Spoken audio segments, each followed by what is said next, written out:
Hi friends, welcome to my channel. Government of India కింద పనిచేస్తున్నటువంటి government సంస్థ నుంచి ఒక నోటిఫికేషన్ రిలీజ్ అయిందండి. దానికి ఇంటర్మీడియట్ లేదంటే 12th క్లాస్ అర్హతతో మనం అప్లై చేసుకోవచ్చు. ఎటువంటి ఎక్స్పీరియన్స్ కూడా లేదు.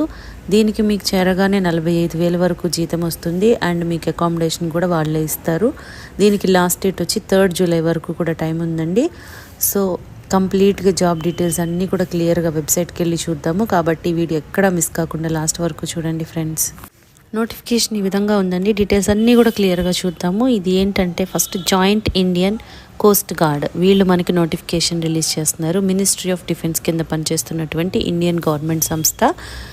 ఇదేంటంటే Navik general duty and Yantrik ఈ 2 పోస్టులకి అయితే నోటిఫికేషన్ రిలీజ్ చేస్తున్నారండి. ఇవి అప్లికేషన్స్ అన్నీ కూడా ఆన్లైన్లోనే అప్లై చేసుకోవాలి. మీకు స్టార్ట్ డేట్, అప్లికేషన్ స్టార్ట్ అయ్యే డేట్ 13th జూన్ నుండి ఇస్తున్నారు. ఆల్రెడీ స్టార్ట్ అయిపోయింది. అదేవిధంగా అప్లికేషన్స్ క్లోజింగ్ డేట్ వచ్చి మీకు 3rd జూలై వరకు కూడా టైం ఉందన్నమాట. ఎలిజిబిలిటీ కండిషన్స్ ఏమున్నాయంటే చూద్దాము. పోస్ట్ నేమ్ ఏంటంటే Navik general duty and Yantrik ఈ రెండింటికి ఇస్తున్నారు. ఇండియన్ కోస్ట్ గార్డ్ నుంచి ఇస్తున్నారనమాట. ఎడ్యుకేషనల్ క్వాలిఫికేషన్ వచ్చేసి నావిక్ జనరల్ డ్యూటీకి వచ్చి మీకు class 12th class maths and physics subjects ఉండేటట్టుగా 12th క్లాస్ చేసిన వాళ్ళు ఉంటారు కదా, వాళ్ళు ఎలిజిబుల్ అనమాట జనరల్ డ్యూటీ పోస్టులకి. అదేవిధంగా యాంత్రిక్ క్లాస్ 10th పాస్ అయి ఉండాలి అండ్ డిప్లొమో అనేది ఎలక్ట్రికల్, మెకానికల్, ఎలక్ట్రానిక్స్, టెలికమ్యూనికేషన్స్ ఇంజనీరింగ్లో ఉండాలన్నమాట. అంటే 3 or 4 years డిప్లొమో చేసి ఉన్న వాళ్ళు, అంటే 10th చేసి మీరు డిప్లొమో చేసిన వాళ్ళు మాత్రమే ఎలిజిబుల్ అండి. లేదంటే మీకు 10th తర్వాత 12th తర్వాత డిప్లొమో చేసిన వాళ్ళు ఉంటారు కదా, వాళ్ళు కూడా ఎలిజిబుల్ అనమాట. ఈ విధంగా 10th క్లాసు డిప్లొమో లేదంటే 10th 12th చేసి డిప్లొమో చేసిన వాళ్ళు అప్లై చేసుకోవచ్చు అనమాట యాంత్రిక్ పోస్ట్కి.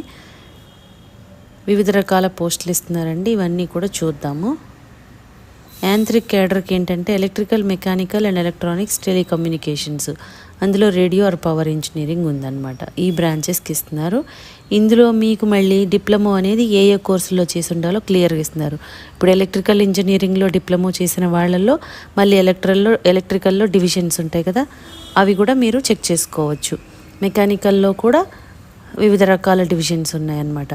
అదేవిధంగా ఎలక్ట్రానిక్స్, టెలికమ్యూనికేషన్స్లో వివిధ రకాలు ఉన్నాయి. సో ఇందులో ఏది డిప్లొమో చేసినా కూడా మీరు ఎలిజిబుల్ అవుతారనమాట. ఆ విధంగా కోర్స్ నేమ్ క్లియర్గా చెక్ చేసుకోండి. ఏజ్ లిమిట్ ఎంత ఉండాలంటే మినిమం 18 years ఉండాలండి, మ్యాక్సిమం 22 years ఉండాలి. ఇది బార్న్ బిట్వీన్ మీకు ఇయర్స్ కూడా ఇస్తున్నారు. మీరు మీ డేట్ ఆఫ్ బర్త్ ఇందులో ఉందో లేదో చెక్ చేసుకొని దాని ప్రకారం అప్లై చేసుకోవాలి.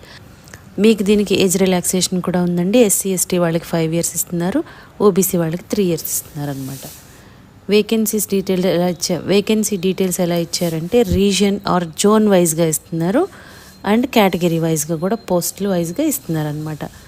ఇప్పుడు మనకి north west, north east, north west, Andaman Nicobar ఈ విధంగా జోన్ వైజ్గా ఇస్తున్నారు. ప్లస్ ఆ జోన్కి సంబంధించి కేటగిరీ వైజ్గా కూడా ఇస్తున్నారు. అన్ని కేటగిరీస్ వాళ్ళకి ఇస్తున్నారు కాబట్టి అందరూ ఎవరైనా కూడా అప్లై చేసుకోవచ్చండి. మనది ఆంధ్ర, తెలంగాణ వచ్చి మీకు ఈస్ట్ జోన్లోకి వస్తుందన్నమాట. ఇక్కడ మీరు కింద చెక్ చేసుకోవచ్చు. ఇక్కడ జోన్ వైజ్గా డీటెయిల్స్ ఇస్తున్నారు. సో ఈస్ట్ జోన్లో ఆంధ్రప్రదేశ్, తెలంగాణ ఉంది. రిమైనింగ్ స్టేట్ల వాళ్ళు మీరు చెక్ చేసుకోండి ఏ జోన్ కిందకి వస్తారనేది. ఇవన్నీ కూడా నావిక్ పోస్టులు అండి, అంటే జనరల్ డ్యూటీ పోస్టులు. అదేవిధంగా యాంత్రిక్ పోస్టులకు వచ్చేసి మెకానికల్, ఎలక్ట్రికల్, ఎలక్ట్రానిక్స్ వాళ్ళకి అన్ని కేటగిరీస్ వాళ్ళకి ఇస్తున్నారు. సో అందరూ కూడా అప్లై చేసుకోవచ్చు అనమాట. మీకు దీనికి సెలెక్షన్ ప్రాసెస్ ఎలా ఉంటుందంటే మీకు Stage 1, Stage 2, Stage 3 and Stage 4 ఉంటాయన్నమాట. Stage 1లో రిటన్ టెస్ట్ పెడతారండి, కంప్యూటర్ బేస్డ్ టెస్ట్ ఉంటుంది. దానికి మళ్ళీ మీకు Section 1 and 2 కండక్ట్ చేస్తారనమాట.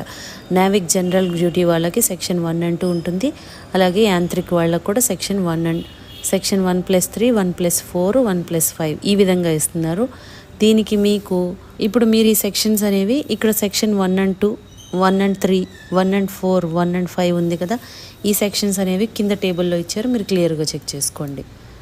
అంటే ఫస్ట్ దానికి మీకు ఫర్ ఎగ్జాంపుల్ నావిక్ GD ఉంది కదా, Section 1 and 2 ఈ టాపిక్స్ వస్తాయి అన్నమాట 2. అదేవిధంగా యాంత్రిక్ ఎలక్ట్రిక్ వచ్చేసి 1 and 3 అంటే మీకు ఈ సెక్షన్ ఇది ఉంటుంది, సెకండ్ ఉండదన్నమాట. సో ఆ విధంగా చెక్ చేసుకోవాలి, సెక్షన్ వైజ్గా మీరు చెక్ చేసుకోవాలి. సెక్షన్ 1లో మీకు ఎలా ఉంటుంది, ఏమేమి సబ్జెక్ట్స్ ఉంటాయి, maths, science, English, reasoning, GK. అదేవిధంగా సెక్షన్ 2లో maths, physics. Section 3 electrical engineering topics. Section 4 electronics engineering topics 50 మార్క్స్కి ఉంటుంది. అదేవిధంగా సెక్షన్ 5లో మెకానికల్ ఇంజనీరింగ్ టాపిక్, అందులో క్వశ్చన్స్ వస్తాయన్నమాట. మీకు ఇవన్నీ కూడా సెక్షన్ 1లో 10th క్లాస్ బేస్ సిలబస్ ఉంటుందండి. సెక్షన్ 2లో 12th బేస్ చేసుకొని ఇస్తారు. సెక్షన్ 3లో డిప్లొమా లెవెల్లో ఉంటుంది. సెక్షన్ 4లో కూడా డిప్లొమో దాని రిలవెంట్ సబ్జెక్ట్లో ఉంటుంది. సెక్షన్ 5లో కూడా డిప్లొమా లెవెల్లో మెకానికల్లో ఉంటుంది. ఈ విధంగా మీకు ప్యాటర్న్ ఉంటుందన్నమాట. ఎగ్జామ్ పాస్ మార్క్స్ కూడా ఎంత రావాలి కేటగిరీ వైజ్గా ఇస్తున్నారు, మీరు క్లియర్గా చెక్ చేసుకోవచ్చు. మీకు స్టేజ్ 1 అయిపోయిన తర్వాత స్టేజ్ 2లో మీకు అసెస్మెంట్ అండ్ అడాప్టబిలిటీ టెస్ట్ ఒకటి కండక్ట్ చేస్తారు. అది క్వాలిఫైయింగ్ ఇన్ నేచరే ఉంటుంది కాబట్టి కంగారు పడక్కర్లేదు. దాని తర్వాత మీకు ఫిజికల్ ఫిట్నెస్ టెస్ట్ అనేది కండక్ట్ చేస్తారండి. తర్వాత డాక్యుమెంట్ వెరిఫికేషన్ ఉంటుంది. నెక్స్ట్ మిమ్మల్ని ఫైనల్ మెరిట్ లిస్ట్లోకి తీసుకుంటారనమాట. ఈ విధంగా మీకు సెలక్షన్ ప్రాసెస్ అనేది ఉంటుందండి. ఇది మనం ఎలా అప్లై చేసుకోవాలి అంటే ఆన్లైన్లో మాత్రమే అప్లై చేసుకోవాలి. 13th జూన్ నుంచి స్టార్ట్ అయింది అప్లికేషన్స్ ఆన్లైన్లో. అదేవిధంగా జూలై 3 వరకు కూడా టైం ఉంది మనకి. లాస్ట్ డేట్ వచ్చి జూలై 3 వరకు కూడా అప్లై చేసుకోవచ్చు. మీకు ఎందులోకి వెళ్ళాలంటే వెబ్సైట్, ఇప్పుడు మనం ఏదైతే వచ్చామో వెబ్సైట్ ఏంటంటే joinindiancoastguard.cdac.in/CGEPT. ఈ వెబ్సైట్కి వెళ్ళి మీరు ఫస్ట్ ఆన్లైన్లో రిజిస్ట్రేషన్ చేసుకోండి. తర్వాత లాగిన్ అయ్యి మళ్ళీ మీ ఈమెయిల్ ఐడి, పాస్వర్డ్ ఇచ్చి ఆన్లైన్లో అప్లికేషన్కి డీటెయిల్స్ అన్నీ కూడా ఫిల్ చేయాల్సి ఉంటుందన్నమాట. ఆన్లైన్ ప్రాసెస్ అలా ఉంటుంది. మీకు అన్నీ కూడా క్లియర్గా మెన్షన్ చేస్తున్నారు.